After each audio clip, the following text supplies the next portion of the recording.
کاشانۂ بصیرت ایک ایسا یوٹیوب چینل جس پر ہر قسم کی دینی کتب بالخصوص محروم بصارت افراد کے لیے آڈیو اور ویڈیو فارمیٹ میں دستیاب ہیں اور بالعموم تمام مسلمان برادران و خواہران کے لیے دستیاب ہیں۔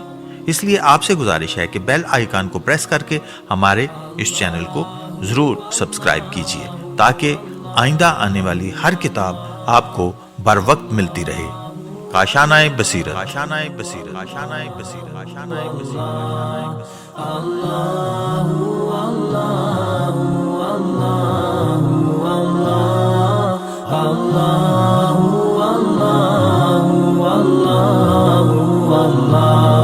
بسم اللہ الرحمن الرحیم۔ السلام علیکم۔ یہ کتاب آپ کے لیے کاشانۂ بصیرت کے یوٹیوب چینل کی جانب سے ریکارڈ کی جا رہی ہے۔ اب ہم کتاب بہشت کا پارٹ نمبر 20 پڑھیں گے، صفحہ نمبر 349۔ بسم اللہ الرحمن الرحیم۔ کل من علیہا فان ویبقى وجہ ربک ذو الجلال والاکرام فبأی آلاء ربکما تکذبان۔ ہر وہ مخلوق جو زمین پر ہے فنا ہونے والی ہے، سوائے تمہارے رب کی ذات کے جو عظمت و کرامت والی ہے، تو تم اپنے رب کی کس کس نعمت کو جھٹلاؤ گے۔ تفسیر القرآن میں کہ بظاہر موت نعمت نہیں کہی جا سکتی ہے، لیکن غور کیجئے تو یہ بھی خدا کی بہت بڑی نعمت ہے۔ اگر کسی کو موت نہ آتی اور آدم سے لے کر قیامت تک سب موجود رہتے تو اس زمین پر قدم رکھنے کو جگہ نہیں ملتی اور نہ ایک دانہ غلے کا کھانے کو میسر آتا۔ پس جو نعمتیں ہم کو حاصل ہیں وہ اس وجہ سے ہیں کہ لوگ پیدا ہوتے ہیں اور مرتے جاتے ہیں۔ تفسیر انوار النجف میں ہے کہ کلو علیہا یعنی جو بھی زمین کے اوپر ہے وہ فانی ہے۔ اس جگہ ضمیر غائب کا اگرچہ مرجع مذکور نہیں، تاہم مراد اس سے زمین ہے۔ پس جس طرح یہ سب چیزیں عدم سے وجود میں آئی ہیں، پلٹ کر ایک مرتبہ آغوش عدم میں چلی جائیں گی۔ وَيَبْقَى وَجْهُ رَبِّكَ۔ عبدالسلام بن صالح بروی المعروف ابو سلط ہروی سے روایت ہے کہ میں نے امام رضا علیہ السلام سے عرض کی، اے فرزند رسول، اس حدیث کا کیا مطلب ہے جو لوگ کرتے ہیں کہ لا الہ الا اللہ کے پڑھنے کا ثواب وجہ اللہ کی زیارت کے برابر ہے؟ تو آپ نے فرمایا، اے ابو سلط، جو شخص لوگوں کی طرح اللہ کا چہرہ ثابت کرے وہ کافر ہے۔ ہاں، اللہ کے نبی، رسول اور ان کے ائمہ علیہم السلام کا وجہ، کیونکہ یہ وہی ہیں جن کی بدولت اللہ کے دین اور اس کی معرفت کی طرف توجہ کی جا سکتی ہے۔ اس جگہ آیت مجیدہ میں کہ اللہ کا وجہ باقی رہے گا، تفسیر مجموع بیان میں ہے اس سے مراد یہ ہے کہ اللہ کی ذات باقی رہے گی، کیونکہ وجہ کا معنی ذات ہوا کرتا ہے اور وہی ذات عظمت و جلالت کی مالک اور انعام و اکرام کی مالک ہے۔ اور اس جگہ سوال پیدا ہوتا ہے کہ آیات میں خداوند کریم اپنی نعمات کا تذکرہ کر کے بعد میں فرماتا ہے کہ تم کن کن نعمتوں کی تکذیب کر سکتے ہو، لیکن آیت مذکورہ میں تو تمام لوگوں کو فنا کا پیغام سنایا گیا، اور فنا نعمت وجود کے زوال کا نام ہے، نہ کہ نعمت ہے۔ تو اس کا جواب یہ کہ تمام انسانوں کو فنا کی خبر دے کر ان کو دنیا فانی سے جی نہ لگانے کی دعوت دی ہے اور اخروی لازوال نعمات کی پیشکش فرمائی، اور یہ تنبیہ بھی غافل انسانوں کے لیے ایک نعمت و لطف ہے۔ تفسیر فصل الخطاب میں لکھا ہے کہ یوں تو نظام موت و حیات کا کلیتاً نعمت الہی ہونا بالکل حقیقت ہے، مگر یہاں چونکہ بعد میں وجہ الہی کے بقا کا بیان ہے، اس لیے ممکن ہے کہ آخری جملے کا تعلق اسی سے ہو۔ اب اس حقیقت کی بنا پر خداوند عالم جس میں وہ جسمانیت سے بری ہے، اس کے لیے وہ چہرہ نہیں ہو سکتا جو اعضائے جسمانی میں سے ہے۔ اس لیے وجہ الہی وہ کامل آثار صنعت الہی ہیں جو مکمل ترین اور ذرائع معرفت الہی ہیں، جن کا وجود مرکز فیض خلائق ہے، لہٰذا ان کی بقا اس کی بہت بڑی نعمت ہے۔ اس کی تائید میں ہمارے ائمہ کی بعض احادیث بھی ہیں۔ اس کے خلاف دو قول ہیں، ایک اہل باطل کا یعنی مجسمہ جو خدا کی جسمیت کے قائل ہیں، اس لیے وہ اس کا چہرہ اس طرح مانتے ہیں جیسے ہر شخص کا چہرہ ہوتا ہے۔ حنبلی جماعت کا رجحان اس طرف رہا ہے، جس کے پرزور نمائندہ شیخ ابن تیمیہ اور اس کے شاگرد القیم الجوزیہ وغیرہ ہیں، اور 12ویں صدی ہجری کے بعد سے اب تک ابن عبد الوہاب اور ان کے نجدی علماء اور ہم خیال خاص وہابی افراد اس عقیدے کے علم بردار رہے۔ ہمارا یہ عقیدہ شان الہی کے خلاف ہے۔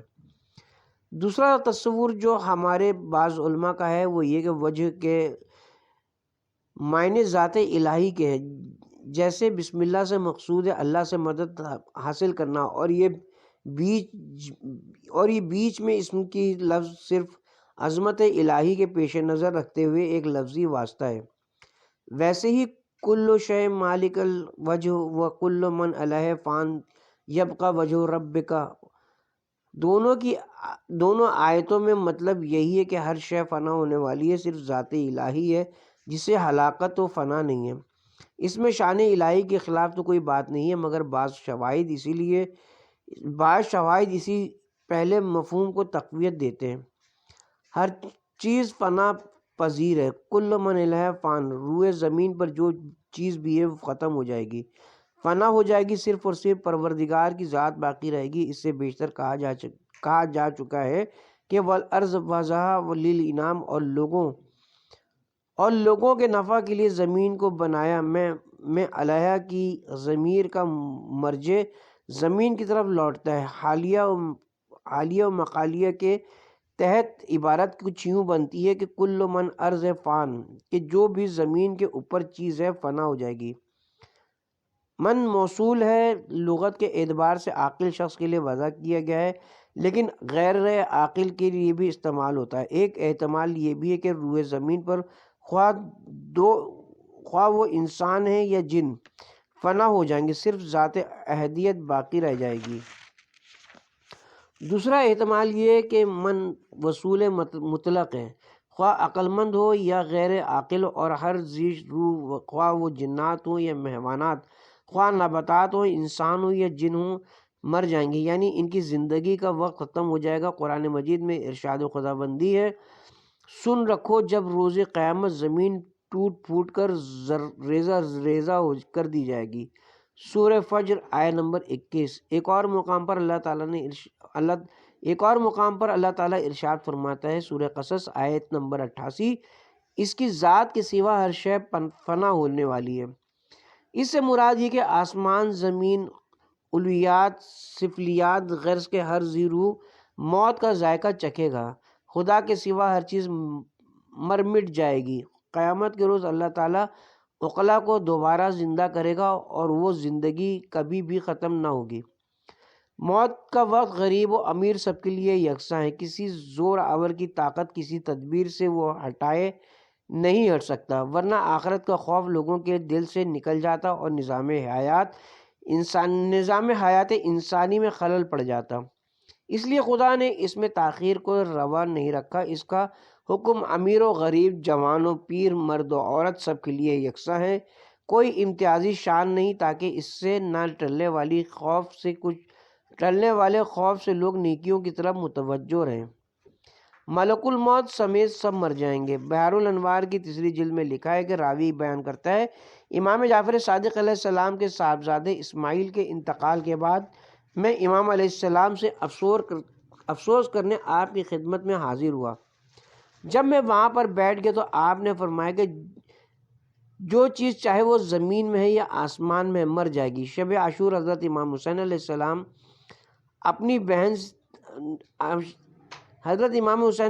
نے اپنی بہن سے فرمایا کہ پیاری بہن، زمین والے سب مر جائیں گے اور آسمان والے بھی باقی نہ رہیں گے۔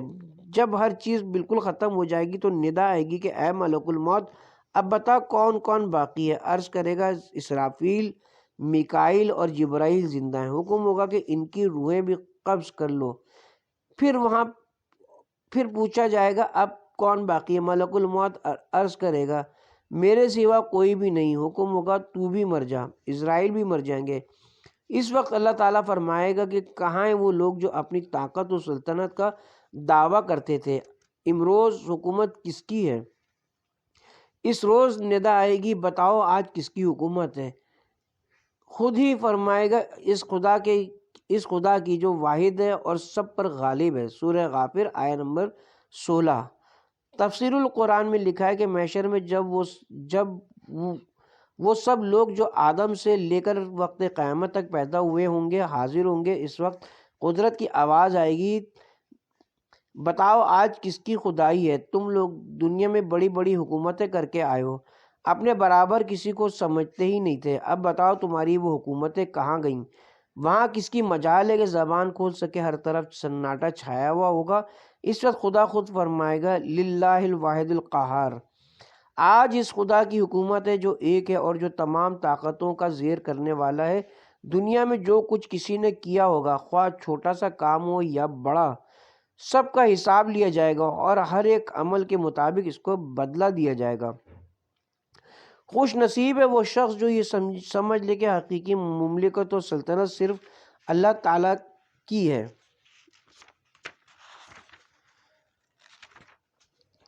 اس کے لیے احساس، شعور اور معرفت کی ضرورت ہے۔ جس شخص میں عقل و شعور ہے اور وہ غور و خوض کرتا ہے، وہ خود بخود سمجھتا ہے کہ کائنات فنا پذیر ہے، دوام اور ثبات تو صرف اللہ تعالیٰ کی ذات اقدس کو ہے، جیسا کہ یعنی اس پوری کائنات کی ہر چیز نے فنا ہو جانا ہے، صرف اور صرف اللہ تعالیٰ کی ذات رہ جائے گی۔ جب ہر شخص کو ایک نہ ایک دن مرنا ہے اور کوئی بچنے والا نہیں، حتیٰ کہ سب ملائکہ بلکہ ملک الموت تک مر جائیں گے، پھر قیامت میں جب سب محشر میں جمع ہوں گے اور ہر ایک کی گردن میں ان کا اعمال نامہ پڑا ہوا ہوگا اور ذرہ ذرے کا حساب دینا ہوگا، تو یہاں دنیا میں بہت سوچ سمجھ کر رہا جائے۔ یہاں کی ساری دولت دھوکہ ہے جسے انسان یوں ہی چھوڑ چھاڑ کر چلا جائے گا۔ آخرت میں کام آنے والی صرف اعمال خیر ہوں گے۔ بس ایسی صورت میں انسان کو غافل نہ ہونا چاہیے۔ موجودات کے فنا ہونے کے لیے عقلی و نقلی دلائل۔ متعدد دانشوروں اور مختلف مفکرین موجودات کے فانی ہونے پر کئی عقلی دلائل دیے ہیں۔ انہوں نے اپنے دلائل میں کہا کہ ہر مرکب بالآخر جدا ہو جائے گا اور جمع شدہ اجزاء ایک روز بکھر جائیں گے۔ یہ جو مرکبات ہیں وہ میں اور آپ ہیں۔ فلک بوس محلات اور اونچی اونچی عمارتیں ایک روز ٹوٹ جائیں گی، گر جائیں گی، تباہ و برباد ہو جائیں گی۔ تخت جمشید کے جو آج باعث عبرت بنا ہوا ہے، کیا تھا اور کیا ہوا؟ یہ محلات کیا چیز ہے؟ پہاڑ بھی فنا پذیر ہے۔ جدید سائنس دانوں نے کہا ہے کہ ایک دن یہ تمام قرات خاموش اور ساکت ہو جائیں گے، کیونکہ فطری لحاظ سے ہر چیز زوال پذیر اور فنا ہونے والی ہے۔ واقعتاً اللہ تعالیٰ کی بابرکت ذات ہی باقی ہے اور ہمیشہ رہے گی، اور پوری کائنات اور مخلوقات کا مالک و خالق اور منتظم وہی ہے۔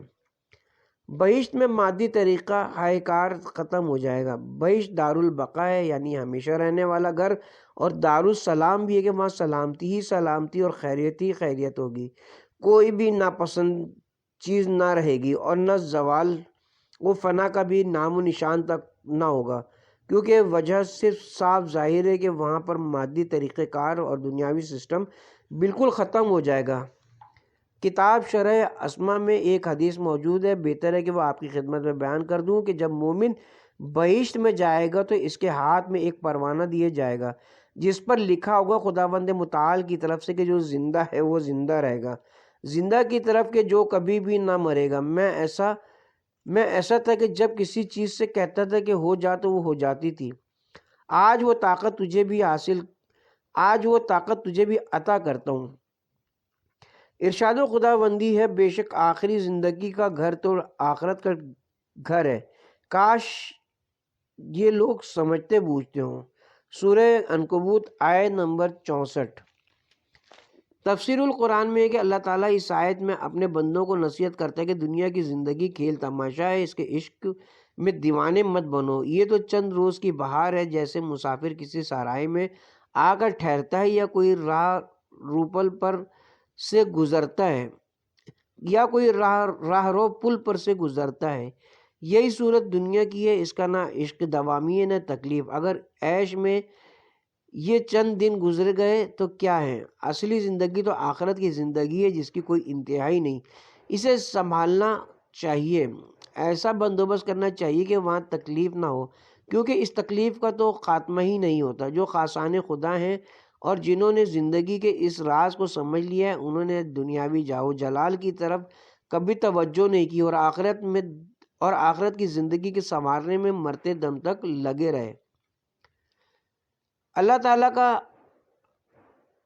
فرشتہ ہر روز ندا بلند کرتا ہے کہ مرنے کے لیے جنوں اور تباہ ہونے کے لیے عمارتیں تعمیر کرو۔ ہم آخرت کو آباد کرنے کے لیے آئے ہیں۔ دنیا آخرت کا مقدمہ ہے۔ ہم یہاں پر آئے کہ سفر آخرت کے لیے خود کو تیار کریں اور دنیا کی زندگی میں رہ کر آخرت کے لیے کچھ نہ کچھ زیادہ راہ اکٹھا کریں۔ ہمارا مقصد اور ہدف آخرتی ہونا چاہیے، یہ نہ ہو کہ دنیا کو آباد کرتے کرتے ہم اپنی آخرت کو بھی برباد کر بیٹھیں۔ تشریح: لوگ اس خبط میں مبتلا کہ مرنے کے بعد ہم مٹی ہو جائیں گے، تو پھر وہ دوبارہ اٹھنا اور زندگی بھر کے اعمال کا حساب دینا کیا معنی رکھتا ہے؟ چونکہ یہ بڑی خوف دلانے والی چیز ہے، لہٰذا وہ قیامت ہی سے انکار کر دیتے ہیں۔ لیکن ان کی سمجھ میں اتنی بات نہیں آتی کہ خدا نے ان کے کیا یوں ہی کھیل تماشے کے لیے پیدا کیا ہے، اور یہ تمام عظیم الشان کارخانہ جو اس کے لیے بنایا گیا ہے وہ محض اس لیے ہے کہ آدمی یہاں رہ کر خوب کھائے پیے، اچھے اچھے مکانوں میں رہے، عمدہ لباس پہنے، بال بچے پیدا کرے اور خوب عیش کر کے یہاں سے چلتا بنے، نہ اس کے لیے ظلم و ستم کی پوچھ گچھ ہو، نہ لوٹ مار اور نہ بدکاریوں کی گرفت۔ پوری آزادی کے ساتھ حیوانوں کی طرح جو چاہے کرتا پھرے، مظلوم روتے پیٹتے یہاں سے چلے جائیں، کوئی ان کی فریاد سننے والا نہ ہو۔ تو پھر اس دنیا کا مدبر و منتظم ایک عدل گزار اور انصاف پسند تو نہ ہوا۔ اس نے قیامت کا ایک دن اس لیے رکھا ہے کہ اس دنیا میں جس نے جو کچھ کیا ہے اس کی باز پرس کے بعد ظالموں کو سزا دے، مظلوموں کو جزا دے، نیکوں کو جنت میں جگہ دے اور بدوں کو دوزخ میں ڈالے۔ جا بجا قرآن میں قیامت کے دن سے اسی لیے ڈرایا گیا ہے کہ لوگ بدکاریوں سے بچیں اور اعمال صالح کی طرف توجہ کریں۔ موت کا فرشتہ جب سینے پر سوار ہو کر گردن موڑے گا تو کوئی چیز اس سے بچانے والی نہیں ہو سکتی۔ بس جب پکڑے جاؤ گے تو پھر اپنے بچاؤ کی کیا صورت سوجی ہے؟ وہاں تو نہ کوئی سفارش چلے گی، نہ رشوت دے کر جان چھوٹے گی، نہ خاندان والوں کی چیخ و پکار مفید ہوگی، نہ مددگار ہوں گے۔ اس وقت اگر خدا کے سامنے قیامت کا اقرار بھی کرو گے تو کیا کیا؟ اگر تم یہ درخواست کرو گے کہ پھر دنیا کی طرف لوٹا دیے جاؤ تو یہ درخواست ہرگز منظور نہ ہوگی۔ جب دنیا ہی نہیں رہے گی تو تم جاؤ گے کہاں؟ دور سے یہ تجربہ حاصل ہو چکا ہے کہ دنیا میں جا کر پھر وہی کرو گے جو زندگانی دنیا میں کرتے رہتے تھے۔ جب تمہیں وہاں برسوں رہ کر ہوش نہ آئے تو اب کیا آئے گا؟ لہٰذا توبہ کا وقت نکل کر استغفار کی گھڑی بیت گئی۔ اب تو تم ہو اور جہنم کے لپکتے ہوئے شعلے۔ تمہیں بارہا سمجھایا گیا، مہلت دی گئی، بدکار لوگوں کا انجام کا نقشہ تمہارے سامنے پیش کیا، لیکن مگر تم تھے کہ کسی طرح ہوش میں آتے ہی نہ تھے۔ بس اب ہم سے کچھ نہ کہو اور اپنے عقیدے کی سزا بھگتو۔ دنیا تجھ پر فریفتہ نہیں ہوتی بلکہ تو اس کا دیوانہ بن جاتا ہے۔ یہاں پر مجھے حضرت علی علیہ السلام کا ایک فرمان یاد آ گیا ہے۔ آئیے آپ نے ارشاد فرمایا، دنیا نے تجھے دھوکہ نہیں دیا بلکہ تو اس کا دیوانہ بن گیا۔ پھر فرمایا، کبھی تجھے اپنے باپ کی قبر نے بھی دھوکہ دیا ہے، حالانکہ وہ جائے عبرت ہے۔ اب تو اس سے عبرت حاصل نہ کرے تیری اپنی قسمت۔ کیا ویران و بے آباد گھر تجھے فریب دیتے ہیں؟ ہر روز اٹھنے والے جنازے اور اموات کی خبریں اور اخبارات و اشتہارات پر کسی کے ایصال ثواب کے لیے منعقد کی جانے والی مجالس تجھے فریب دیتی ہیں۔ تو نے خود اپنے آپ کو دھوکہ دیا ہے۔ ہزاروں ایسی باتیں ہیں کہ جس سے تو عبرت حاصل کر سکتا ہے، لیکن تو اپنی آنکھیں کھولے یا نہ کھولے۔ کچھ عرصے پہلے میں نے ایک بوڑھی عورت کو دیکھا کہ جس کی کمر خمیدہ ہو چکی تھی۔ اس نے مجھ سے کہا کہ میں اس کی موت کے لیے دعا کروں۔ اس کی اس بات کو سن کر میں سوچنے لگا کہ آیا اس نے جوانی میں بھی کبھی ایسا سوچا تھا؟ اب جب کہ ایسی حالت میں پہنچی ہے جب اس کو سہارا دینے والا بھی کوئی نہیں ہے۔ اے جوان، اب بھی وقت ہے، بیدار ہو، ذرا اپنی آخرت کی فکر کرے گا تو کچھ بنے گا۔ دنیا کی کوئی چیز پائیدار نہیں ہے۔ دنیا تکلیف اور عبرت کا گھر ہے، حوادث اور تبدل و تغیر کا گھر ہے۔ ایک شخص ایک وقت میں بہت زیادہ دولت مند ہوتا ہے یا کسی اعلیٰ عہدے پر فائز ہوتا ہے، یک اس کی دولت اور عہدہ ختم ہو جاتا ہے، یا بادشاہ ہوتا ہے لیکن اچانک اس کی حکومت چلی جاتی ہے۔ آقا ہاشم دستغیب کہتے ہیں کہ اگر یہ بات 25 سال قبل آیت اللہ دستغیب شیرازی نے کہی تھی، پھر ایک وقت ایسا بھی آیا کہ ہم نے اپنی آنکھوں سے مشاہدہ کیا کہ شاہ ایران کی حکومت کا خاتمہ ہو گیا۔ ایسی حکومت کا خاتمہ کہ جس نے زوال کا شائبہ تک نہ تھا۔ شاہ چلا گیا اور پھر مر گیا۔ جو کچھ اس نے کمایا تھا وہ بے سود۔ جناب شیخ عباسی قمی دارالقنون والا القاب میں لکھتے ہیں، ایک روز جامع مسجد میں بغداد میں نماز پڑھی جا رہی تھی۔ راوی کہتا ہے کہ میں نے دیکھا کہ ایک نابینا شخص عصا کے سہارے چل کر لوگوں سے کہہ رہا تھا کہ لوگوں مجھ پر رحم کرو، میں ایک روز تمہارا حکمران تھا۔ میں نے پوچھا یہ کون ہے؟ کہا گیا کہ یہ عباسی خلیفہ ہے۔ کچھ عرصہ قبل ترکوں نے اس پر حملہ کر کے خلافت اس سے چھین لی اور اس کی آنکھیں نکال کر بھیک مانگنے کے لیے اسے زندہ چھوڑ دیا۔ جسم فنا ہوتے ہیں یا روح؟ جو چیز بھی روئے زمین پر ہے وہ فنا ہوگی اور پروردگار کی عظمت و سلطنت ہمیشہ باقی رہے گی۔ اس بحث میں دو مطالب پر روشنی ڈالیں گے کہ فنا وصفی ہے یا ذاتی۔ آیا فنا کا مطلب یہ ہے کہ اشیاء کے اجزاء بکھر جائیں گے یا مجموعی طور پر ختم ہو جائیں گے؟ دوسری بحث یہ کہ فنا جسموں کے ساتھ خاص ہے یا زمین، قرات، آسمان اور افلاک کو بھی ہوگی، یا اس میں ارواح اور ملائکہ بھی شامل ہوں گے؟ ہم ان دو عناوین پر مختصر سی بات چیت کریں گے۔ اجزاء بکھر جائیں گے اور صورت مٹ جائے گی۔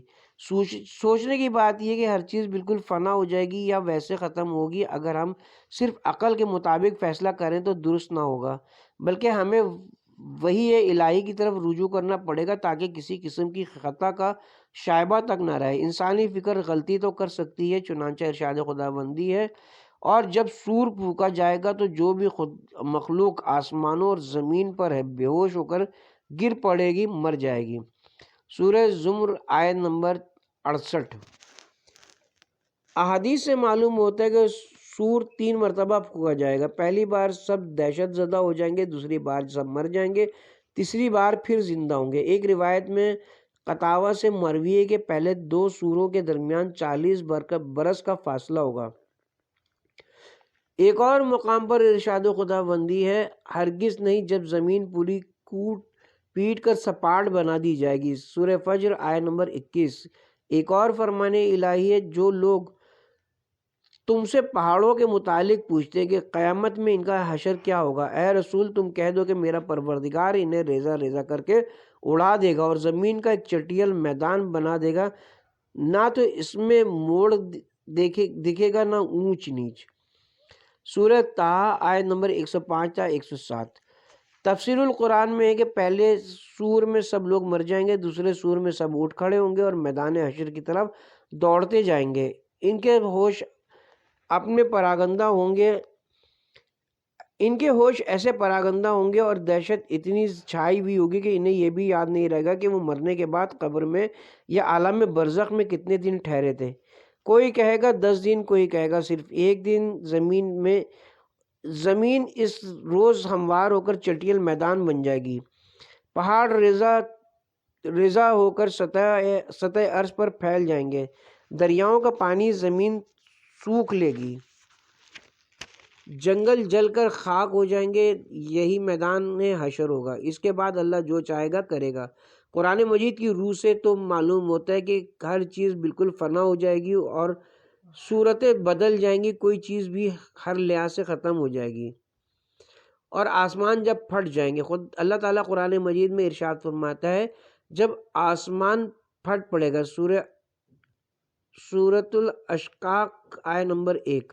ایک اور مقام پر ارشاد خداوندی ہے، اس دن ہم آسمان کو اس طرح لپیٹ دیں گے جیسے لکھے ہوئے مضمون کا کاغذ لپیٹ لیا جاتا ہے، جیسے ہم نے ان کو اول بار پیدا کیا تھا ویسے ہی دوبارہ پیدا کریں گے۔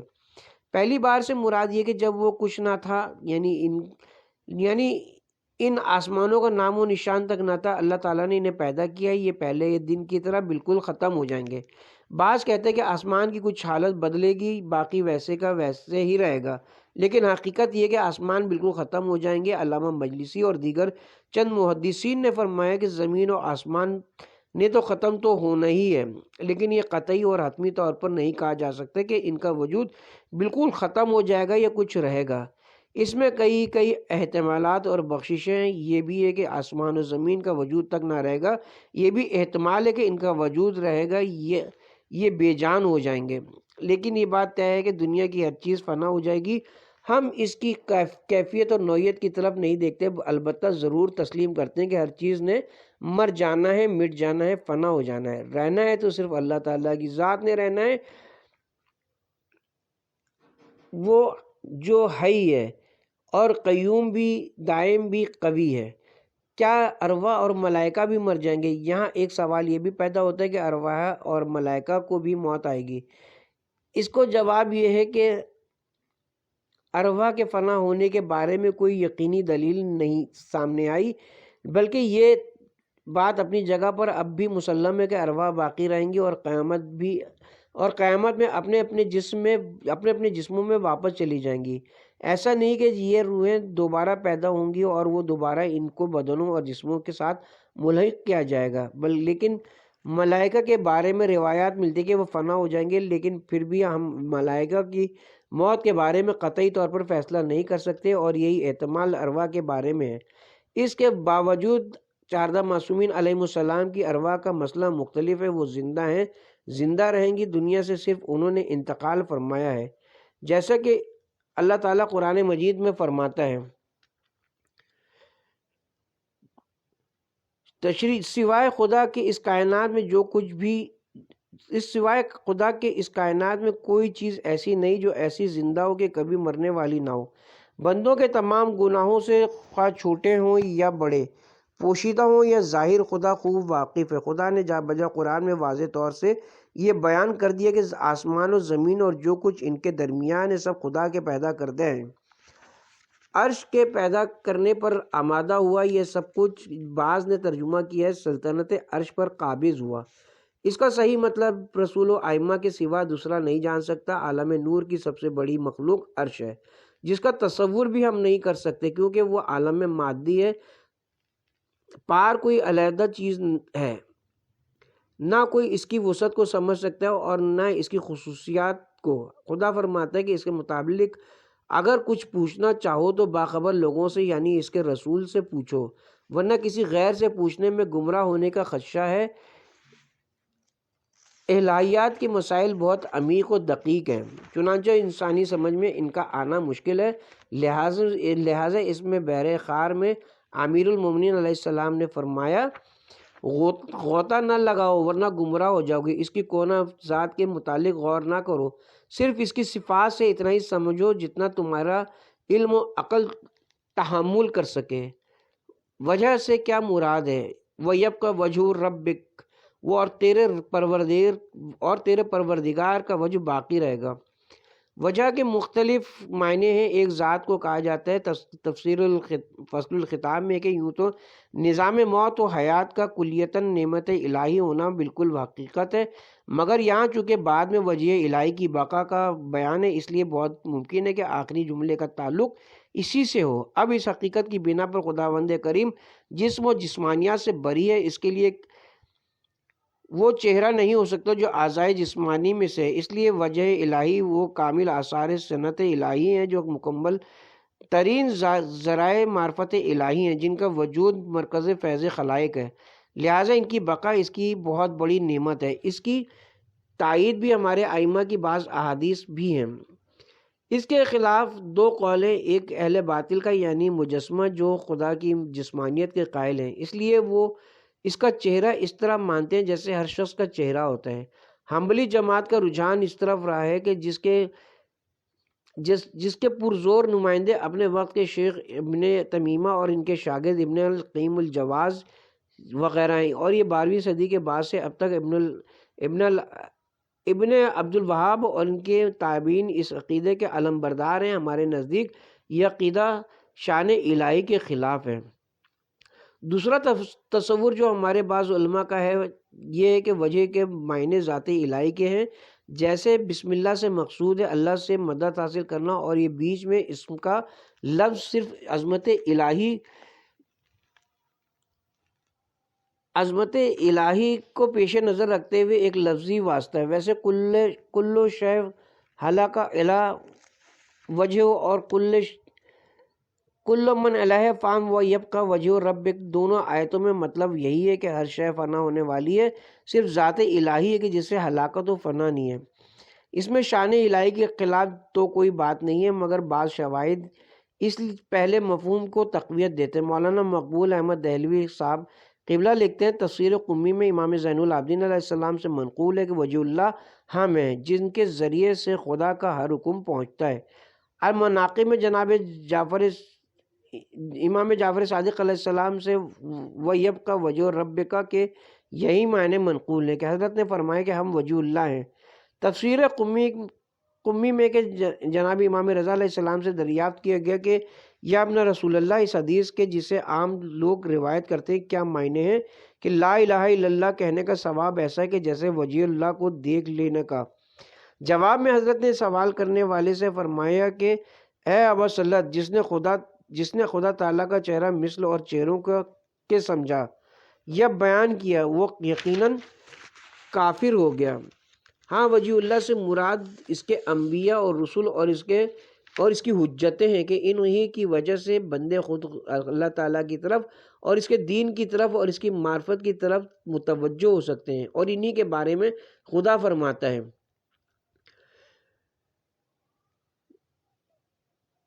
وہی کے معنی چہرے ذات سبب، اور آخرت میں جو اس کا ضمیر غائب ہے اس کا مرجع احادیث کی روح سے ہو اور بعض احادیث کی روح سے شے ہے۔ عوام الناس میں بعض ایسے بے وقوف لوگ بھی ہیں کہ جو کہتے ہیں کہ انہوں نے خدا کو دیکھ لیا، نعوذ باللہ۔ اللہ تعالیٰ کی شان اس سے زیادہ رفیع ہے کہ اس کا چہرہ بیان کیا جائے، بلکہ اس آیت کے معنی یہ کہ سوائے دین خدا کے اور جس کے ذریعے سے اس تک پہنچتے ہیں تمام چیزیں ہلاک ہونے والی ہیں۔